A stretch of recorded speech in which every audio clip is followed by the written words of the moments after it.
আসসালামু আলাইকুম। আপনাদের জন্য আবারও আজকে নিয়ে আসলাম ছাতা কিভাবে ড্রয়িং করতে হয়।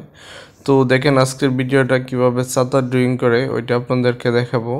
খুব স্বল্প সময়ে খুব সুন্দরভাবে আপনি ছাতা ড্রয়িং করতে পারবেন এবং আপনাদের ছোট ছোট বেবি যারা আছে তাদেরকে যদি এই টেকনিকটা শেখান তারা খুব সহজেই এই যে দেখেন এইভাবে হাতে দিয়ে খুব সহজেই তারা এই ছাতাগুলো ড্রয়িং করতে পারবে। তো আমি প্রথমে একটা কি করলাম যে উপর দিয়ে একটু দাগ দিয়ে তারপর ছাতা সিস্টেমে প্রথম আকৃতিটা ধারণ করে নিলাম। তারপরে আমরা যে ছাতার ডাসা সিস্টেমে ওইগুলো পরে তৈরি করব। তো এর আগে একটা বৃত্তর আকারের যে ছাতার যে কোয়ালিটি ওইভাবে আমরা একটা দাগের ম্যাপের মতো করে নিলাম। তারপরে ছাতার উপর যে ডাসার মতো থাকে ওইগুলা আকৃতিগুলো কিছু হালকাভাবে আমরা তৈরি করে নিলাম। তারপর নিচে যে এক ধরনের যে এই ডাসা সিস্টেমে যে থাকে তা আমরা এখন তৈরি করে নিলাম। তারপর যে গুল দাগটা আমরা দিয়েছিলাম এই গুল দাগটা আমরা মুছে দিলাম। মুছে দেওয়ার পরে তো আমরা কি করব যে ওইদিকে যে উপরে যে ছাতার যে সেট হালকা করে বাঁকা করে আমরা টান দিব উপরের ছাতা। এই যে দেখেন কি সুন্দর ছাতার একটা ফিনিশিংয়ের মধ্যে অলরেডি চলে আসতেছে, ওই রকমভাবে চলে আসবে।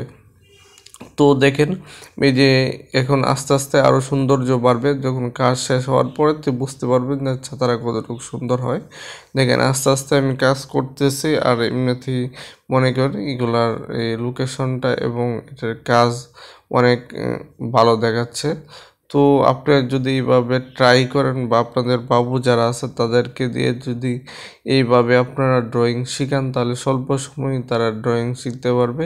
তো তাদের ড্রয়িং নিয়ে তাদের কোনো আর চিন্তা ভাবনা বা তাদের কোনো প্রশ্ন থাকবে না।